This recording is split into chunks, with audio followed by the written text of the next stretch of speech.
যে এই নির্বাচনটি গতকাল হয়েছে, এই নির্বাচন আমাদের বাংলাদেশে এখন যে মেসেজটি সেটা হচ্ছে আমাদের আরও অনেক বেশি দায়িত্বশীল হতে হবে।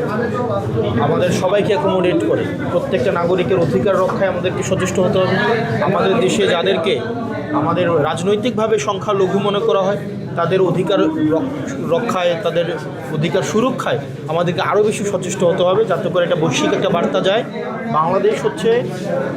তারা তো বেসিকলি হচ্ছে আমাদের যারা রাজনৈতিকভাবে সংখ্যালঘু যাদেরকে মনে করা হয়, কিন্তু যারা আমরা মনে করি যারা আমাদের এই ইতিহাস ঐতিহ্য বাংলাদেশের সভ্যতা উৎপত্তির একটি অবিচ্ছেদ্য অংশ, আমাদের হিন্দু বৌদ্ধ খ্রিস্টান, আমাদের যে সাম্প্রদায়িক যে সম্প্রীতির যে বাংলাদেশ, সেই সম্প্রীতির বাংলাদেশকে সবসময় নেতিবাচকভাবে উপস্থাপন করে যে একটা প্রচেষ্টা রয়েছে, এই প্রচেষ্টার প্রতি আমরা সম্প্রীতির মধ্য দিয়ে বার্তাটি দেওয়া যে আসলে এই বাংলাদেশ হচ্ছে এমন একটি জায়গা যেটি সকল মতের, সকল পথের, সকল ধর্মের একটা সেফেস্ট একটা হচ্ছে ল্যান্ড, এবং এটি আমাদের যদি আমরা সুরক্ষা করতে পারি তাহলে আমাদের হচ্ছে